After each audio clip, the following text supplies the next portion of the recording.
Welcome to my YouTube channel education is power. तो आज हम डिस्कस करेंगे प्रीवियस पेपर को, क्वेश्चन के हर एक ऑप्शन को डिटेल में जानने की कोशिश करेंगे। तो इससे जो नए स्टूडेंट हैं उनको भी पता चल जाएगा कि पेपर का लेवल कैसा होता है, और जो पुराने स्टूडेंट हैं उनका रिवीजन हो जाएगा। तो चलिए शुरू करते हैं। तो फर्स्ट क्वेश्चन है, decimal number system has dash digit. तो ये पूछ रहा है कि डेसिमल नंबर सिस्टम में कितने डिजिट होते हैं। तो डिजिट जितने उसमें डिजिट होते हैं वही उसका बेस होता है।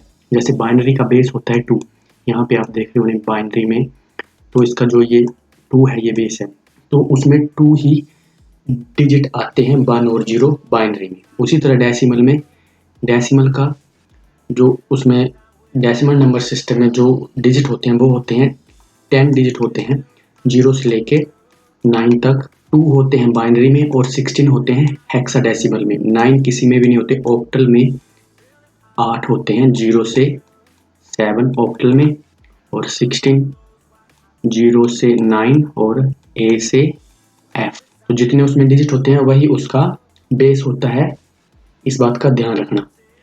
तो नेक्स्ट है द वैल्यू ऑफ 1010 जो बाइनरी में दिए गए हैं इन डेसिमल नंबर सिस्टम। तो इसको हमने बाइनरी से डेसिमल में कन्वर्ट करना है। तो इसका मैंने एक डिटेल वीडियो बनाई है, डिस्क्रिप्शन में उसका आपको लिंक मिल जाएगा। तो इसको सोल्व करने के लिए सिंपल सा है, 1 2 4 8 फिर 16 फिर 32 फिर 64।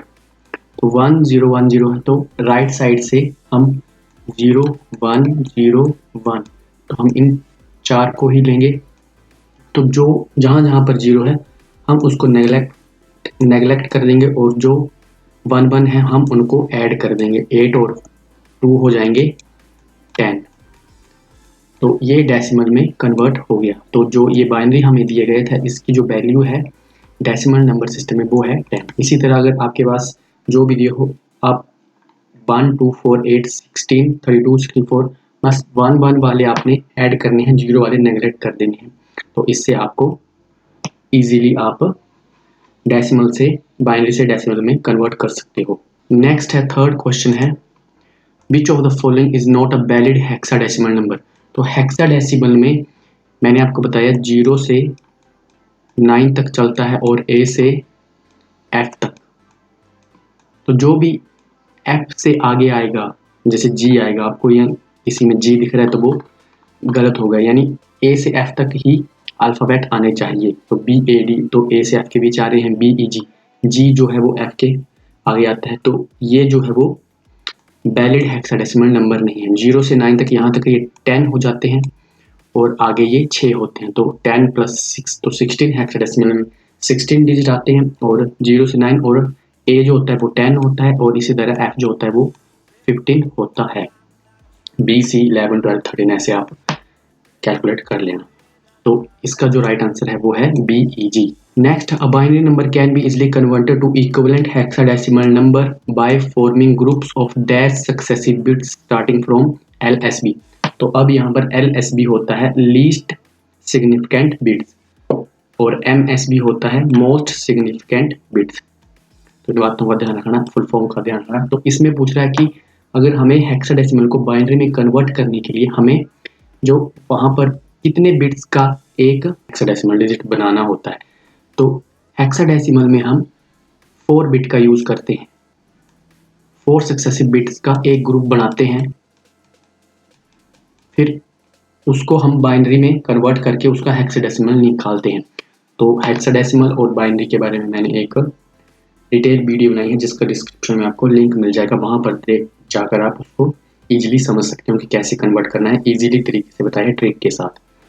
तो 4 बिट होती हैं। उसी तरह ऑक्टल में कन्वर्ट करना है तो उसके लिए 3 बिट का यूज होता है, इस बात का ध्यान रखना। ऑक्टल में 3 बिट्स आती हैं, हेक्साडेसिमल में 4 आती है, और 4 बिट को एक निब्बल कहा जाता है, इस बात का भी ध्यान रखना।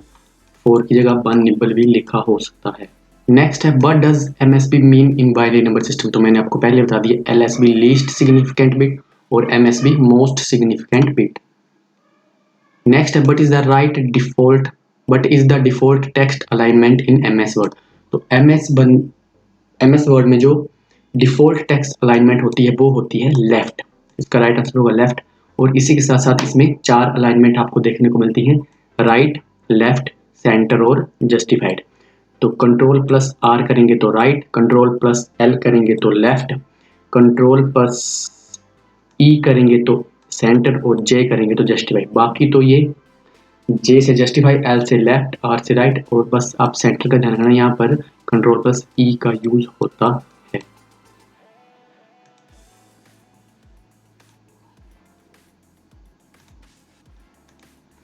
नेक्स्ट है in word which of the following tool can be use to find synonyms of a word in a document. और ये क्वेश्चन हर एग्जाम में पूछा जाता है जेईई के। तो सिनोनिम्स को फाइंड करने के लिए थिसॉरस का यूज होता है, ये आपको पता होगा, ऑप्शन इसका राइट आंसर होगा। उसी के साथ ऑटो कंप्लीट जो है, ऑटो कंप्लीट जो आपको एमएस वर्ड में देखने को मिलेगा, आप जो वर्ड लिखोगे उसका वो आपको सुजेशन करेगा कि आप जैसे आपने एक लेटर टाइप करा, जैसे आपने टी लिखा तो वो आपको सुजेस्ट करेगा THE, द, दैट, ऐसे कुछ भी वो ऑटो कंप्लीट आपको एक प्रोग्राम होता है जो आपको वर्ड सुजेस्ट करता है लिखने के लिए। उसी के साथ स्पेल चेक होता है, स्पेल चेक से आप F7 इसका शॉर्टकट की होती है जिसके जरिए आप स्पेलिंग को चेक कर सकते हैं। F7 का ध्यान रखना। फिर आता है ऑटो करेक्ट, ऑटो करेक्ट से आप ऑटो करेक्ट ऑन रखोगे तो जो भी आप वर्ड लिखोगे कोई उसमें मिस्टेक है तो वो उसको खुद ही ठीक कर देता है अपने आप से ही। तो इन बातों का ध्यान रखना, ऑटो करेक्ट। नेक्स्ट है what is the role of control Y shortcut key in MS Word. Control Y का शॉर्टकट की जो कंट्रोल बाय है उसका पूछ रहा है MS वर्ड में, उसका क्या रोल होता है। तो आपको पता ही है, कंट्रोल बाय रीडो के लिए यूज होती है, रीडो करने के लिए, और अंडू के लिए कंट्रोल प्लस Z का यूज होता है। लेकिन आप रीडू तभी कर सकते हो जब आपने अंडू कमांड का यूज किया हो, तभी आप रीडू कमांड का यूज कर सकते हो, अदरवाइज नहीं कंट्रोल प्लस Y का। याद रखना। स्पेल चेक मैंने आपको बता दी, F7। Paste special, paste special जो होता है वो आपको एक मॉडिफाइड तरीके से किसी भी कॉपी किए हुए टेक्स्ट या कुछ भी ऑब्जेक्ट है उसको आप पेस्ट करने के लिए आपको स्पेशल मॉडिफाइड तरीके से ऑप्शन प्रोवाइड करता है। जैसे कि कोई टेक्स्ट है, आप उसको कॉपी करें और आप उसको HTML फॉर्मेट में पेस्ट करना चाहते हो तो वैसी वैसी वो आपको फैसिलिटीज देता है पेस्ट स्पेशल। नेक्स्ट है moving the cursor to the last cell of the table and pressing dash key will be append a new row to the table. तो MS एक्सेल में अगर आपने टेबल के साथ एक और रो को ऐड करना है तो आप सिंपली कर्सर को मूव करेंगे लास्ट सेल के, टेबल के लास्ट सेल में, और टैब की का यूज करेंगे, टैब की प्रेस करेंगे तो एक जो नई रो है वो आप उसमें ऐड हो जाएगी। उसी के साथ साथ डाउन एरो से आप जो भी आपका जो एक्टिव सेल होता है उसको आप डाउन कर सकते हो। एंटर के साथ भी वैसा ही होता है, एंटर भी वही काम करता है जो डाउन एरो करेगा। लेकिन अगर सिंपली अगर आपके पास टेबल नहीं है MS एक्सेल में और आप टैब की प्रेस करते हो तो जो वो एक्टिव सेल होता है, इस तरह के एक बॉक्स जो बना होता है वो इस तरफ को मूव करता है, यानी कि राइट साइड को मूव करता है। एंटर से वो नीचे की तरफ मूव करेगा, नीचे की तरफ करता है। एंटर की प्रेस करेंगे तो वो नीचे की तरफ मूव करेगा और टैब की प्रेस करेंगे तो वो इस तरफ मूव। लेकिन जब टेबल है बना हुआ है और आप उसके लास्ट सेल में कर्सर को मूव करते हो, टैब की प्रेस करते हो तो वहां पर एक रो जुड़ जाती है। इसका भी ध्यान रखना, एंटर और टैब का। डाउन एरो तो डाउन, समझ गए होंगे, डाउन एरो डाउन जाएगा, अप एरो से ऊपर जाएगा, लेफ्ट राइट से लेफ्ट राइट जाएगा। नेक्स्ट है इन MS word which of the following task can be perform using ruler. तो रूलर की मदद से हम कौन कौन से टास्क को परफॉर्म कर सकते हैं। तो टू चेंज पेज मार्जिन, ये भी सही है। टू सेट टैब्स, ये भी सही है। टू सेट इंडेंट्स, तो ये भी सही है। तो रूलर की मदद से हम ये तीनों काम कर सकते हैं। तो इसका राइट आंसर होगा ऑल ऑफ दीज। नेक्स्ट है what is the default number of line drop when using drop cap option in MS word. तो मैं आपको बता देता हूँ ड्रॉप कैप होती क्या है पहले। तो जैसे आपने न्यूज़पेपर देखे होंगे, मैगजीन देखी होंगे, उनमें जो लेटर होते हैं, कई बार जो फर्स्ट लेटर होता है, जैसे यहाँ पर है WHAT, तो वहाँ पर क्या होता है ड्रॉप कैप में, ड्रॉप कैप आपको क्या फैसिलिटी देता है कि जो आपने जो फर्स्ट लेटर होगा, जैसे WHAT, तो जो फर्स्ट लेटर है जिसको आप ड्रॉप कैप की मदद से बड़ा दिखा सकते हो, वो आपको एक मॉडिफाई तरीके से डिज़ाइन आपको प्रोवाइड करता है कि आप उसको अच्छा दिखाने के लिए क्या कर सकते हो। तो ड्रॉप कैप ऑप्शन ऐसे करता है। तो देखो ना, जो फर्स्ट लेटर होगा वो बड़ा होता है, बाकी सारे छोटे होते हैं, फिर छोटे छोटे ही सारा वो पैराग्राफ लिखा होता है। न्यूज़पेपर में देखने को मिलता है, मैगजीन में ऐसा देखने को मिलता होगा, आपने देखा भी होगा। तो बाय डिफ़ॉल्ट जो होता है ड्रॉप कैप ऑप्शन में जो बाय डिफ़ॉल्ट सेट होता है वो जैसे ही आपने बट लिखा और ड्रॉप कैप यूज़ आप करोगे ऑप्शन का, तो बाय डिफ़ॉल्ट वो 3 पर सेट होता है। इसका राइट आंसर होगा 3। लेकिन आप इसको 1 से लेकर 10 तक आप सेट कर सकते हो। 1 से लेकर 10 तक आपको सेट करने की फैसिलिटी मिलती है ड्रॉप कैप ऑप्शन में और बाय डिफ़ॉल्ट वो 3 पर होता है। नेक्स्ट है प्रेसिंग डैश की 3 times select the current sentence in MS Word. तो वो कौन सी की है जिसको आप 3 बार प्रेस करोगे और आप जो एमएस वर्ड में सेंटेंस है उसको आप सिलेक्ट कर लोगे। तो वैसा होता है F8 की से। आप सेंटेंस लिखना एमएस वर्ड में और F8 की को 3 बार प्रेस करके देखना, तो उसमें जो होता है वो पूरा सेंटेंस जो होता है वो सिलेक्ट हो जाता है। F9 की का यूज होता है एमएस वर्ड में F9 का यूज होगा किसी भी फील्ड को अपडेट करने के लिए। F9 का यूज होता है। F5 का यूज होता है फाइंड एंड रिप्लेस के लिए। तो इस बात का ध्यान रखना, F8 3 बार दबाओगे तो करंट जो सेंटेंस है वो सिलेक्ट हो जाएगा। F9 अपडेट करेगा फील्ड को और F5 जो है वो फाइंड एंड रिप्लेस के लिए यूज होता है। फाइंड कंट्रोल प्लस F से भी आप find and replace, control plus F से रिप्लेस का ऑप्शन आता है। तो ये है कंट्रोल प्लस Q से मैंने देखा पर मेरे को कुछ मिला नहीं वहां पर, तो कुछ मिला नहीं, तो बाकी आप ऑप्शन ध्यान में रखना। फिर आता है what feature help you to insert the content of clipboard as text without any formatting in MS Word. तो मैंने आपको बता दिया पेस्ट स्पेशल का राइट आंसर होगा, ऑटो कंप्लीट भी बता दिया, थेसेरस सिनोनिम्स के लिए यूज होता है और मेल मर्ज। इसमें मेल मर्ज क्या होता है? मेल मर्ज कोई भी आपके पास डॉक्यूमेंट बना है, आप उसको एक ही डॉक्यूमेंट को मल्टीपल पीपल्स में सेंड करना चाहते हो तो आप मेल मर्ज ऑप्शन का यूज करते हो। यानी कि मेल मर्ज आपको फैसिलिटी प्रोवाइड करता है कि एक ही डॉक्यूमेंट को आप ज़्यादा लोगों को भेज सको। जैसे कि आपके व्हाट्सएप में एक ब्रॉडकास्ट लिस्ट होती है, आप एक मैसेज को उस ब्रॉडकास्ट लिस्ट में भेजते हो और वो सभी लोगों के पास जो भी उस लिस्ट में होंगे उनके पास पहुंच जाती है। तो वैसे ये मेल मर्ज काम करता है। नेक्स्ट है which of the following is not a type of page margin in MS word document. तो अब ध्यान देना पेज मार्जिन क्या है। वहां पर जो था वो टेक्स्ट अलाइनमेंट थी कि हमें राइट लेफ्ट और जस्टिफाई और सेंटर यानी टेक्स्ट को कहाँ पर रखना है, राइट में रखना है लेफ्ट में। तो ये जो है ये पेज मार्जिन है और पेज मार्जिन हमें राइट में देखने को मिलेगा, टॉप में देखने को मिलेगा, लेफ्ट में देखने को मिलेगा और साथ साथ बॉटम में देखने को मिलता है, लेकिन सेंटर में नहीं होता है। जैसे कि ये आपको एक पेज दिख रहा है तो यहाँ पर ये भी पेज मार्जिन है, ये भी पेज मार्जिन, इसके नीचे जो जगह होगी ये भी पेज मार्जिन है और ऊपर भी जगह रहती है पेज के। आपने देखो जो भी प्रिंट होके पेज आता है तो उसमें चारों तरफ जगह होती है, तो वो होती है पेज मार्जिन। तो राइट लेफ्ट टॉप और बॉटम, लेकिन सेंटर में नहीं होती है। तो इसका राइट आंसर होगा पेज मार्जिन का टाइप नहीं है तो वो है सेंटर। फिर है पोर्ट्रेट एंड लैंडस्केप आर। तो ये तो आपको पता होगा पोर्ट्रेट और लैंडस्केप क्या है, पेज की ओरिएंटेशन है। पोर्ट्रेट इस तरह से होता है और लैंडस्केप ऐसे होगा, तो इन बातों का ध्यान रखना। नेक्स्ट है which of the following is not a valid section break in MS Word. तो एमएस वर्ड में इनमें से कौन सी एक सेक्शन ब्रेक है जो वैलिड नहीं है। तो वैलिड सेक्शन ब्रेक होती क्या है? सेक्शन ब्रेक यानी कि आपने जो डॉक्यूमेंट बनाए हैं उसको वो डिफरेंट सेक्शन में डिवाइड करने के लिए यूज होती है। जैसे आपने कोई डॉक्यूमेंट बनाया उसको आपने अलग अलग सेक्शन में डिवाइड करना है तो उसके लिए ये सेक्शन ब्रेक का यूज किया जाता है एमएस वर्ड में।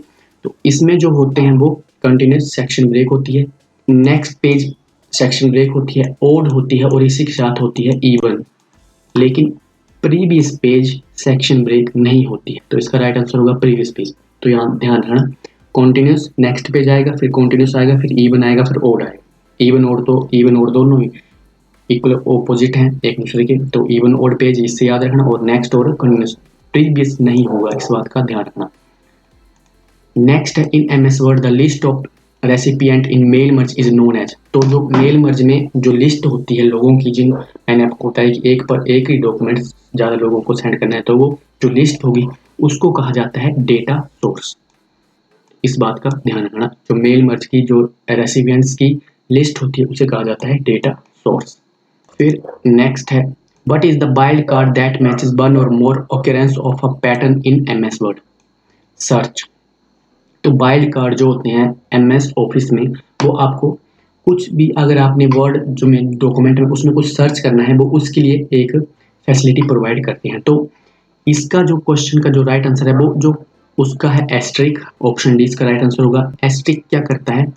एस्ट्रिक जैसे ये किसी भी नंबर और कैरेक्टर को सर्च करने के काम में आता है। जैसे आप सर्च करेंगे A एस्ट्रिक B, तो ये जो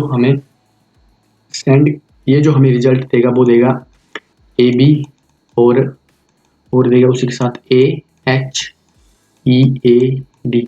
यानी आपको ये नहीं पता है कि वहाँ पर एक ही कैरेक्टर है या ज़्यादा। अगर जैसे A और बीच के बीच में ज़्यादा लेटर हैं, तो वो उसको उन वर्ड को सर्च करने के लिए एस्ट्रिक का यूज होता है, और ज़्यादातर एस्ट्रिक का ही यूज किया जाता है वाइल्ड कार्ड कैरेक्टर्स में। तो ऐसे एक भी हो सकता है या कुछ भी नहीं हो, ऐसे भी हो सकता है, और एक से ज़्यादा भी हो सकते हैं। जैसे अहेड, तो A और आपको लास्ट का पता है A और D है, तो वो लास्ट बीच में 2 होंगे, 3 होंगे, 4 होंगे, जो भी होगा, जितने भी उनसे रिलेटेड वर्ड होंगे, जो शुरू A से हो रहे हैं खत्म D से हो रहे हैं, उनके बीच जो भी लेटर आएंगे, जो भी वर्ड होंगे, वैसे वो उनको आपको रिजल्ट में शो करेगा।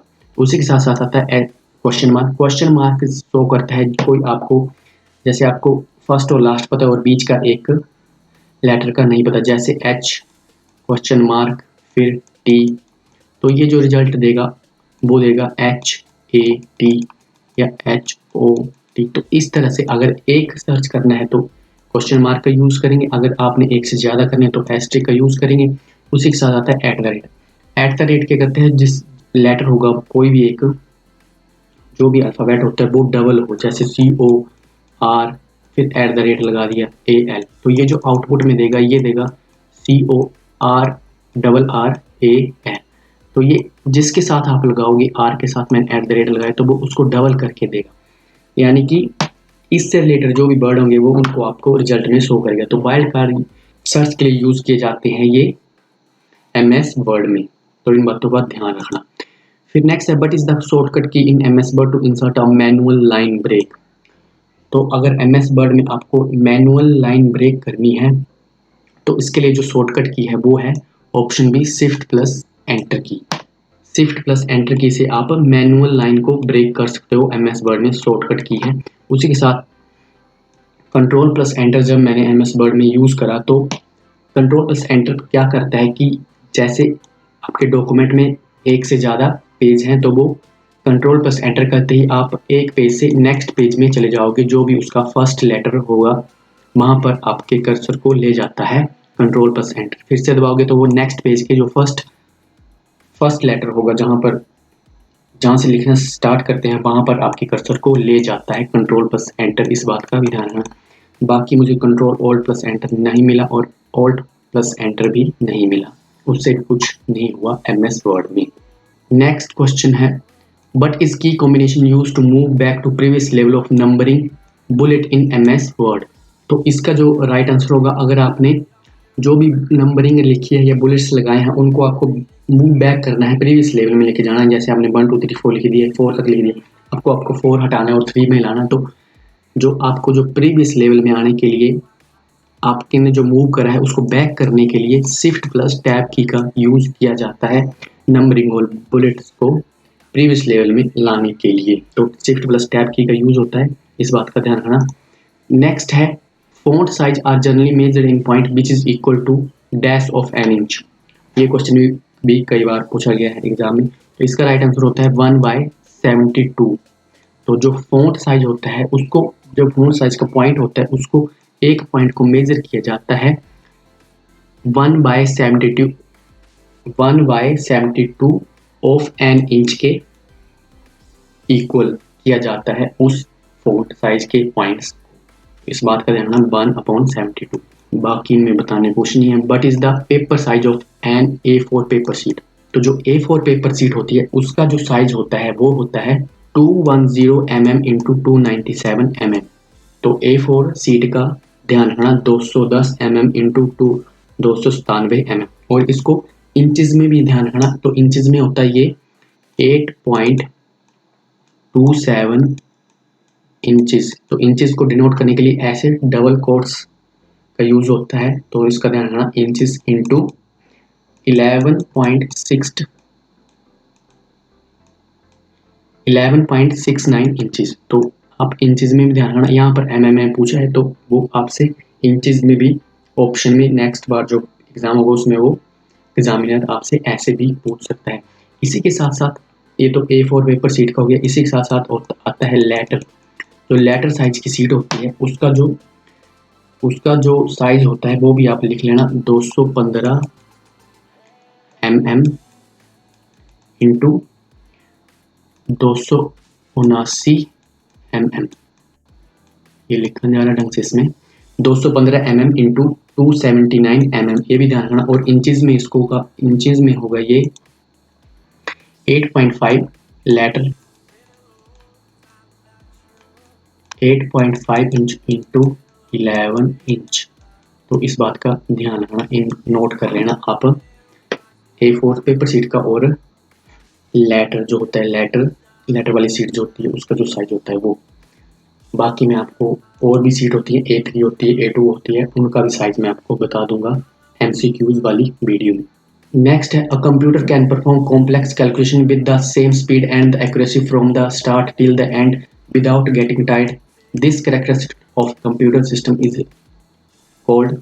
तो सिस्टम, जो कंप्यूटर सिस्टम होता है वो बिना थके हुए दिन भर काम कर सकता है जब तक आप चाहो, तो उसको कोई प्रॉब्लम नहीं होती क्योंकि वो एक मशीन है। तो इसको जो कहा जाता है, इसे कहा जाता है डिलीजेंस। तो इसका राइट आंसर होगा डिलीजेंस। ये क्वेश्चन भी कई बार पूछा जाता है क्योंकि वो एक मशीन है और वो थकने का उसमें कोई भी रीजन नहीं है। तो इस बात का ध्यान रखना। नेक्स्ट है, which of the following is considered to be the world first commercial available micro processor. तो जो वर्ल्ड का पहला कमर्शियल अवेलेबल प्रोसेसर था वो था इंटेल 4004। तो आपको पता ही है Intel 4004 first commercial available micro processor था। उसी के साथ आता है पेंटियम, ये भी माइक्रो प्रोसेसर है और ये भी इंटेल कंपनी का ही है, पेंटियम। फिर आता है ENIAC, first programmable electronic general purpose digital computer था एनियाक। इसके साथ है क्रेवन। क्रेवन क्या है? क्रेवन एक सुपर कंप्यूटर है और ये 1975 में लॉन्च हुआ था। सुपर कंप्यूटर है क्रेवन और ये उस टाइम का मोस्ट सक्सेसफुल, उस टाइम में ये क्रेवन, इसका भी ध्यान रखना। नेक्स्ट है, the word algorithm is originated from the name of which Islamic scholar. तो जो एल्गोरिथम शब्द है वो किस इस्लामिक स्कॉलर के नाम से ओरिजिनेट हुआ है, उत्पन्न हुआ है, प्रचलित हुआ है ये शब्द। तो इसका राइट आंसर था अल ख्वारिज़मी और इसका पूरा नाम है मोहम्मद अल ख्वारिज़मी। तो मोहम्मद अल ख्वारिज़मी जो थे वो एक मैथमेटिशियन थे और इन्होंने ही एल्गोरिथम को डेवलप किया था। इस बात का भी आप ध्यान रखना। Who is considered to be the world first programmer. तो किसको दुनिया का पहला प्रोग्रामर कंसीडर किया जाता है? तो इसका राइट आंसर है लेडी एडा लवलेस। दूसरे ऑप्शन है बिल गेट्स जो माइक्रोसॉफ्ट के को फाउंडर और CEO हैं। फिर है चार्ल्स बेबेज जो कि एक फादर हैं कंप्यूटर के, father of computer Charles Babbage. और Alan Turing father of modern computer science के। Which of the following cellular technology is also known as 2.5G। तो जो कौन सी सेलुलर टेक्नोलॉजी है जिसको 2.5G के नाम से भी जाना जाता है? तो वो है GPRS, यानी कि तो GPRS की फुल फॉर्म है जर्नल पैकेट रेडियो सर्विसेज। तो इस बात का नोट कर लेना इसको, फुल फॉर्म को। फिर आता है GSM यानी कि global system for mobile communication. GSM की फुल फॉर्म है global system for mobile communication. फिर आता है LTE लॉन्ग टर्म एवोल्यूशन और फिर आता है 4G यानी कि 4th जनरेशन। अब LTE जो है वो कुछ लोगों को लगता है कि जो LTE है वो 4G है, लेकिन ऐसा नहीं है। LTE जो है वो 3G और 4G के बीच में लाइज करता है LTE, यानी कि 3G से फास्टर है लेकिन 4G से स्लोअर है। LTE long term evolution. तो इस बात का भी आप ध्यान रखना। Who among the following is founder of Twitter. तो ट्विटर के फाउंडर कौन है? तो इसका राइट आंसर है ऑप्शन सी जैक डॉर्सी। फिर आता है which of the following is not a version of window operating system. तो ये इजी सा क्वेश्चन है। विंडो 7 आपने देखी होगी, विंडो 8 भी देखी होगी, विंडो 10 भी देखी होगी, लेटेस्ट जो है वो विंडो 11 है, लेकिन विंडो 9 कोई भी माइक्रोसॉफ्ट विंडोज़ का ऑपरेटिंग सिस्टम नहीं है। तो इसका राइट आंसर होगा Windows 9, not a version of window operating system. फिर है a program written in dash generation programming language is portable. Third generation में, थर्ड जनरेशन में ही हाई लेवल लैंग्वेज का यूज किया गया, यानी कि हाई लेवल लैंग्वेजेस का यूज जो हुआ वो थर्ड जनरेशन में हुआ। वहीं से उनकी फर्स्ट जनरेशन में मशीन लैंग्वेज आई, सेकंड में असेंबली आई, थर्ड में कौन सी आई, हाई लेवल लैंग्वेज आई, जिसमें थी Java, C plus plus, COBOL, BASIC, Pascal, Fortran और पर्ल। तो ये थी जो हाई लेवल लैंग्वेज है जो थर्ड जनरेशन में है। उसके बाद आई फोर्थ जनरेशन। फोर्थ जनरेशन में आई पाइथन, पीएचपी, रूबी, एसक्यूएल। तो इन बातों का ध्यान रखना। और जो थर्ड जनरेशन में सबसे सक्सेसफुल कौन सी लैंग्वेज है वो है जावा। तो इस बात का भी ध्यान रखना। इसका राइट आंसर है थर्ड जनरेशन। नेक्स्ट है which of the following type of graphic represent image as a set of basic drawing shape like line, circle and curve etcetera. तो ये ग्राफिक डिजाइनिंग से रिलेटेड क्वेश्चन है जो इनमें image को represent करता है एक लाइंस में, सर्कल में, कर्व्स में। तो इसका राइट आंसर था वेक्टर। तो जो वेक्टर इमेजेस होती हैं वो काफ़ी अच्छी होती हैं, यानी कि उनको आप जितना मर्जी जूम कर लो वो कभी भी ब्लर नहीं हो। जो रास्टर होती हैं वो पिक्सल बेस्ड होती हैं, यानी कि इनको जूम करने पर वो पिक्सल जो है वो ब्लर हो जाते हैं। ये भी पिक्सल बेस्ड होती है और बिट मैप भी पिक्सल बेस्ड ही इमेज होती है जो जूम करने पर ब्लर हो जाती हैं। लेकिन वेक्टर में ऐसा नहीं होता और ये हाई क्वालिटीज़ के ग्राफिक इमेज को रिप्रेजेंट करती है। नेक्स्ट है which of the following is not a secondary storage device. तो इसका राइट आंसर है random access memory, RAM. RAM क्या है, प्राइमरी स्टोरेज डिवाइस है रैम। और जो इसका राइट आंसर है रैम, रैंडम एक्सेस मेमोरी। उसी के साथ साथ आते हैं hard disk, solid state disk और पेन ड्राइव। और ये क्या है, तीनों ये सेकेंडरी स्टोरेज डिवाइस है। उस तो जैसे हार्ड ड्राइव होती है, हार्ड ड्राइव को तो आपको पता है, हार्ड डिस्क ड्राइव एक ऐसे बॉक्स होता है जो हार्ड केस में होता है, इसलिए इसको हार्ड। और डिस्क, इसमें एक डिस्क लगी होती है जो घूमती रहती है, ड्राइव होती रहती है, इसलिए इसको हार्ड डिस्क ड्राइव कहा जाता है। तो ये जो होती है काफ़ी स्लो होती है और चीप होती है। स्लो होगी तो चीप भी होगी। लेकिन अब आ गई है सॉलिड स्टेट डिस्क, एसएसडी, इसको शॉर्ट फॉर्म में कहा जाता है एसएसडी। तो इस बात का ध्यान रखना, एसएसडी सॉलिड स्टेट डिस्क और एचडीडी हार्ड डिस्क ड्राइव। तो सॉलिड स्टेट ड्राइव में क्या होता है, वो भी एक हार्ड केस ही होता है। आपने आजकल देखो ना, लोग अपने लैपटॉप के साथ एक ऐसे चोर सा एक स्क्वायर सा एक बॉक्स लगाते हैं। तो वो क्या होती है, वो एसएसडी होती है स्टोरेज के लिए। तो वो अलग अलग एमबीज की होती है और उसी के साथ वो एक्सपेंसिव भी होती है क्योंकि वो हार्ड डिस्क से काफ़ी फास्ट होती है। और इसमें जो होता है वो डिस्क नहीं होती है, इसमें जो होते हैं वो छोटी छोटी चिप्स लगी होती हैं जो डेटा को ट्रांसफ़र करने में फास्ट तरीके से डेटा को ट्रांसफ़र करने में मदद करती हैं। इसलिए आजकल जो नए लैपटॉप आ रहे हैं उनमें हार्ड डिस्क की जगह सॉलिड स्टेट डिस्क लगाई जा रही है। इस बात का भी ध्यान रखना। पेन ड्राइव तो आपको पता ही है, सेकेंडरी स्टोरेज डिवाइस है।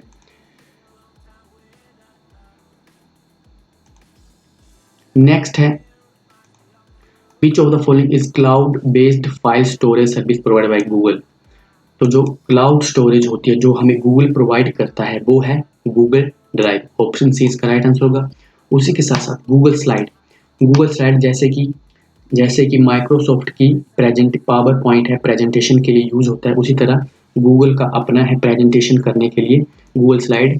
गूगल कीप, यानी कि जो भी आप अपने मोबाइल में देखो ना, जो नोट जहाँ पर आप अपने जो भी कोई आपका जो पेंडिंग वर्क है वहाँ पर आप उसको लिख के रख सकते हो, किसी इमेज को रख सकते हो, कोई भी डॉक्यूमेंट है उसको आप वहाँ पर रख सकते हो। तो नोट्स जो होता है आपने मोबाइल में देखा होगा, तो उसी तरह गूगल का कीप है।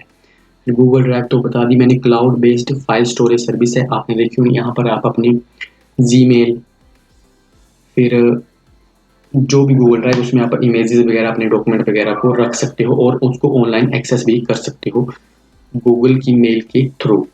फिर आता है गूगल वन। गूगल वन एक सब्सक्रिप्शन प्लान है जो आपको स्टोरेज प्रोवाइड करता है, जैसे आपकी गूगल ड्राइव की जो आपको फ्री स्टोरेज मिलती है उसको आप एक्सपेंड करने के लिए गूगल वन का यूज़ करोगे। वहाँ से जाकर आप अपनी गूगल ड्राइव, अपनी गूगल फोटोज, जीमेल की जो स्टोरेज है उसको आप एक्सटेंड कर सकते हो गूगल वन की मदद से।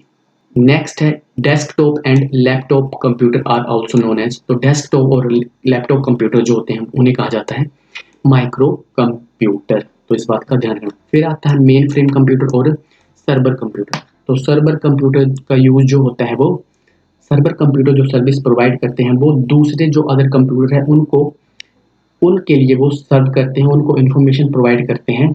यानी कि दूसरे जो कंप्यूटर होते हैं उनको जो भी किसी भी चीज़ की ज़रूरत होती है तो वो सर्वर कंप्यूटर उनको प्रोवाइड करते हैं, इन्फॉर्मेशन और service to the other computers provide करते हैं। फिर उसी के साथ साथ आता है मेन फ्रेम। मेन फ्रेम है, मेन फ्रेम यूज़ किया जाता है जो भी लार्ज, जो बड़े बड़े ऑर्गेनाइजेशन होते हैं जो बल्क में डेटा को प्रोसेस करते हैं, लार्ज स्केल में जो ट्रांजेक्शन वगैरह होती है, यानी कि वो बैंकिंग वगैरह में यूज़ किए जाते हैं मेन फ्रेम कंप्यूटर्स। तो मिनी कंप्यूटर लाइज करते हैं माइक्रो कंप्यूटर और सुपर कंप्यूटर और मेन फ्रेम्स के बीच में। मिनी कंप्यूटर क्या होते हैं, ये माइक्रो कंप्यूटर से फास्ट होते हैं लेकिन सर्वर कंप्यूटर और मेन फ्रेम से स्लो होते हैं मिनी कंप्यूटर। तो मिनी कंप्यूटर के एग्जांपल मैं आपको बता दूं तो इनका एग्जांपल है हनीवेल 2000, हनीवेल 200 और TI-990। तो ये इसके एग्जांपल है मिनी कंप्यूटर के। तो हमारे जो डेस्कटॉप और लैपटॉप हैं वो माइक्रो कंप्यूटर्स में आते हैं। इनमें कंफ्यूज मत होना माइक्रो और मिनी में। माइक्रो कंप्यूटर कहा जाता है डेस्कटॉप और लैपटॉप को। तो हमारा आज का लास्ट क्वेश्चन है, which of the following is the correct increasing order of memory capacity. तो जो मेमोरी कैपेसिटी होती है उसको जो इंक्रीजिंग ऑर्डर में आपने बताने की कैसे होती है। तो मेमोरी के ऊपर मैंने वीडियो बनाई है, डिस्क्रिप्शन में आपको इनसे क्वेश्चन से रिलेटेड जितनी भी वीडियो बनती है वो मैं डिस्क्रिप्शन में लिंक दे दूंगा, आप वहां से जाके देख लेना, उससे आपको अच्छे से समझ आ जाएगा। तो सबसे पहले आती है मेगाबाइट, फिर आती है गीगाबाइट, फिर आती है टेराबाइट और फिर आती है पेटाबाइट। तो ये है, उसमें मैंने आपको बताया है, उसमें सीक्वेंस भी बताया है कि कैसे उसको याद रखना है, MB GB TB फिर PB। तो ये है इसका जो MB है, तो यहाँ पे देखो MB less than gigabyte, less than gigabyte, terabyte, less than petabyte. तो सबसे बड़ी इसमें कौन है, पेटाबाइट। तो ये इसका सही ऑर्डर है इंक्रीजिंग। तो आई होप आपको वीडियो पसंद आई होगी। मिलते हैं इसकी नेक्स्ट वीडियो में जहां हम आगे के क्वेश्चन को डिस्कस करेंगे। तो तब तक के लिए जय हिंद, जय भारत।